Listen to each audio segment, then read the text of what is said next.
మొన్న 1/5/25 తేదీ విజయవాడలో జరిగిన హైందవ శంఖారామం సభ ముగిశాక సంఘలో కీలక బాధ్యతలో ఉన్న ఒకరు డ్యూటీలో ఉన్న సిఐ ర్యాంక్ అధికారిని ఒకరిని సమీపించి పలకరించి ఎలా ఉంది అండి సభ అని అడిగారు.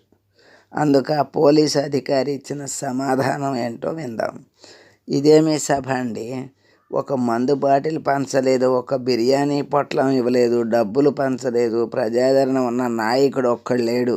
ఈ జనాలు ఏంటి, ఈ క్రమశిక్షణ ఏమిటి, ఎక్కడా తోపులాట లేదు, ఒక్క గొడవ లేదు, వచ్చిన ప్రతి ఒక్కరూ కూర్చునే ఏర్పాటు, అందరికీ భోజన వసతి, వేదిక మీద ఎక్కడా చిన్న గందరగోళం కూడా లేదు, ఒక్క రాజకీయ నాయకుడిని కూడా వేదిక మీదకి పిలవలేదు. నిజంగా మీ పద్ధతే వేరండి అని